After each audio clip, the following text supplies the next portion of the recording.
I trust my partner will look after our son, our dog. I really trust him driving car. Well, I trust that Josh is genius. Give us one detail. I don't know, it's not come to my mind right now, you know. Oh, brother, this guy stinks!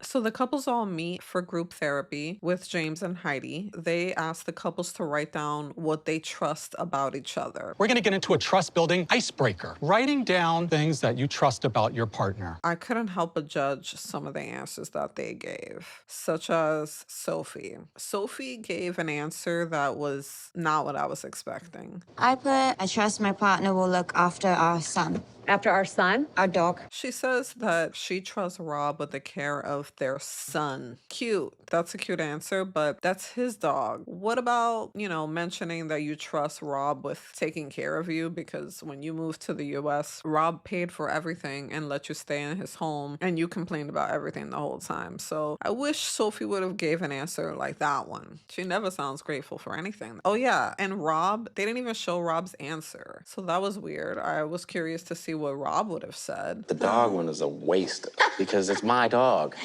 Brandon says that he trusts Julia with taking care of their family or putting their family first. I trust that Julia will do what it takes to see our family prosper. And Julia says she trusts Brandon with driving a car. But I really trust him driving car because I can relax and I can go sleep. Another one who I expected her to say, I trust Brandon with taking care of me since I moved to the US. He's provided a home for me. He's provided everything for me.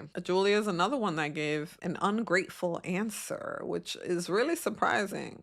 We'll move on to Florian and Stacey. Florian says, I trust Stacey with everything. Everything, to be honest, Give us one detail. I don't know, it's not come to my mind right now, you know. Of course. I'm not surprised now one bit by that cop-out answer. He's never trying to participate in a real way. It's always very vague, and Florian doesn't have emotional intelligence. So I'm not very surprised that his answer would be something so vague, like, I trust it with everything. And Stacey says that she trusts Florian with her family. I trust Florian because he's a protector at heart, and I feel like he would always protect me and my family. He's always gonna have her family's back or something like that. And it's just like... Stacey's willing to take crumbs from Florian. He just gives a little bit of information and she takes it and builds it into something bigger than it is. And now you hear her say things like she wants more, but she's willing to take less. Just like Heidi said, Florian could do the bare minimum and that's just enough because that's what Stacey has shown is okay with her, so... Gino, what did you put? I trust that Jasmine loves me. I also can trust that Jasmine will brighten a room when she walks into it. I don't have much to say about this answer. They didn't show what Jasmine's answer was. They didn't show what Rob's answer was. They don't even show what Josh's answer. They didn't show what these people wrote down. What's that about? I think everyone gave safe answers. But we'll talk about Natalie's answer. Natalie? Well, I trust that Josh is genius. Josh is a genius. The way she puts this man on a pedestal, I just don't understand it. What's so special about Josh? I just don't see it. He's not an intelligent human. I'm not even trying to be mean, but what has Josh said that was so moving and will make you think that he's a genius? Natalie, you're more of a genius than he is. Really, girl, believing that Josh is a genius? Josh is not a genius. He's not. He's a dumbass. If Josh is a genius, then I'm Albert Einstein, Mary Curie, I'm on top of the world, Nobel Prize Jasmine. What Jasmine says is so funny. So now it's time for the couples to talk about bandages, like what bandages they will put on their problems, or I guess just a way of fixing their trust issue. Picking one of your big issues. Your issue is trust. What's a bandage that we can do to work on trust? It starts with Stacey and Florian. Listen, I just keep talking. I need to finish the full talking, basically, you know. We don't listen because I think a lot of it has to stem from a resentment or, anger towards each other. Florian says that he wants to be able to finish what he's saying and for Stacey to listen to him more. Okay, that's fine. He talks with aggression. It needs to start with baby steps like tone, simple things like let's have eye contact. He's cheated in the past and now I have new information and I just feel like the Band-Aid just got ripped off me again. If we both implement that, we'll get a lot further. It's a good start. Yeah, definitely a good start. I like that.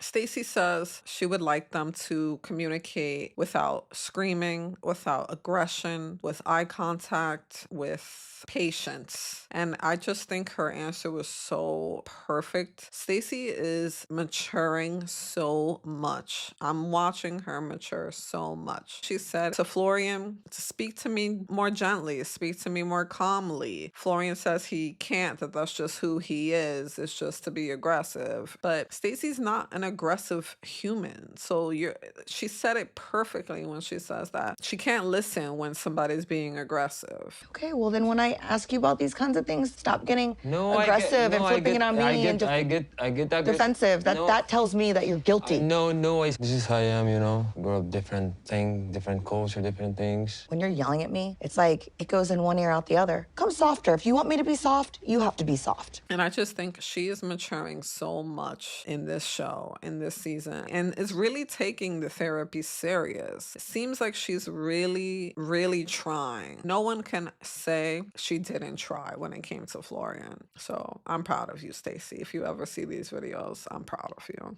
So Natalie and Josh come up with a safe word to use, and the safe word is Natalie's favorite word. It's called infinity. They believe that if they get too heated into their arguments by using the word infinity, that can help them calm the situation. A stopping point, like a word where both of us kind of take a moment for ourselves and gather our thoughts, where are we going with this? What's the word? It's infinity. Girl, shut the fuck up. You thought you ate that? She admits something, which I'm happy she did. She had something on her mind, and she admitted that she still hasn't seen Josh's home. So she's never going to feel like she could trust him if she can't be a part of his life, in a normal way, such as going to his home. Josh says the same thing he always says. Natalie and him aren't getting along long enough. So until then, he's not going to invite her into his home. But in between the sheets, Jasmine and...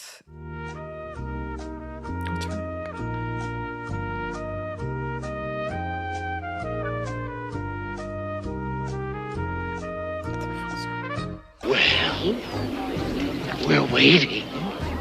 But in between the sheets, Jasmine says that she heard that Josh has another woman that just allows him to see people on the side as long as she's the main chick. So I heard some rumors that Josh has an official girlfriend that lives in his house. And I saw a picture of the girl. The girl is a younger version of Natalie. I may have heard something. Oh my gosh, you heard the same. What did you hear? I heard that Josh has an official girlfriend that lives in his house. So now it's Brandon and Julia's turn to talk about what their Band-Aid is for their issue. And Brandon says he wants Julia to get a second opinion, another fertility test. I want Julia to get a second opinion on her fertility issue. If you won't do this, I will be agreed to do the second opinion. When we come back, we absolutely will go and do this. If this is very important for you, I'm agree. There's no harm in doing a test. I just hope Julia wants to do this, though. I hope she doesn't have a baby for Brandon, just for Brandon. The vibes I got from her was that she didn't want children. And I hope you will be with me in these steps because I trying to do this 2 years and I can't. All the way. Yeah. Next is Rob and Sophie, and they say that their main issue is communication, and they are always on two different pages, so I think that's the perfect answer. I think our biggest issue that has stayed our biggest issue is communication. The Band-Aid is time and dated regular sit-down talks to create a calm situation of communication before issues grow. Rob says that he wants to do a check-in with them, a scheduled check-in, so that they can have calm conversations and calm moments and not not just bringing up what's bothering them during the heat of the moment, which I get that. I think that's a really good answer. But, you know, I don't love Rob. He's not my favorite person, but I do see him trying much harder than Sophie is. He's trying to keep their relationship going. Sophie has been checked out for a long time, so we do know they broke up. It's very obvious, but I'm very curious about who is going to do the breaking up. My prediction is Sophie's going to break up with Rob during the commitment ceremony, but I can't wait to see what's going to happen. Next is Gino and Jasmine. She's spending nights out, and I don't know where she's at. The Band-Aid would be I'd like to know Jasmine's location. I didn't agree to the open marriage yet. It's something I'm considering right now. So Gino says that he wants Jasmine to be more honest about her location. And James says, if Jasmine shows her locations, would you be more open to having the open marriage? And Gino's thinking about it. I have a feeling Gino's gonna say okay to this open marriage. And because he's so okay with it, it makes me think he might also be trying to have other women too. Jasmine can't judge him if he's cheating on her in any way. So I think they might both want to actually date other people. So I really just cannot wait to see what's going to happen with Gino and Jasmine. This is going to be a mess, and I cannot wait. Also, Rob, what are you talking about? Jasmine made Gino insecure. And Gino is very insecure because of Jasmine, but Gino's insecure. Have you seen Gino? Anyway, the next episode looks like it's gonna be another really, really good one, and I cannot wait. It's almost over. The commitment ceremony is coming soon, and this season is almost over, and this has been one of my favorite seasons of 90 Days, to the point that it made me want to do these recaps. Just such a good, interesting, fun season. Tell me which is your favorite 90 Day season. Maybe I'll recap that season. But thank you so much for watching. Please like, share, and subscribe. Let me know who you think is going to make it to the commitment ceremony. Thank you again. Bye.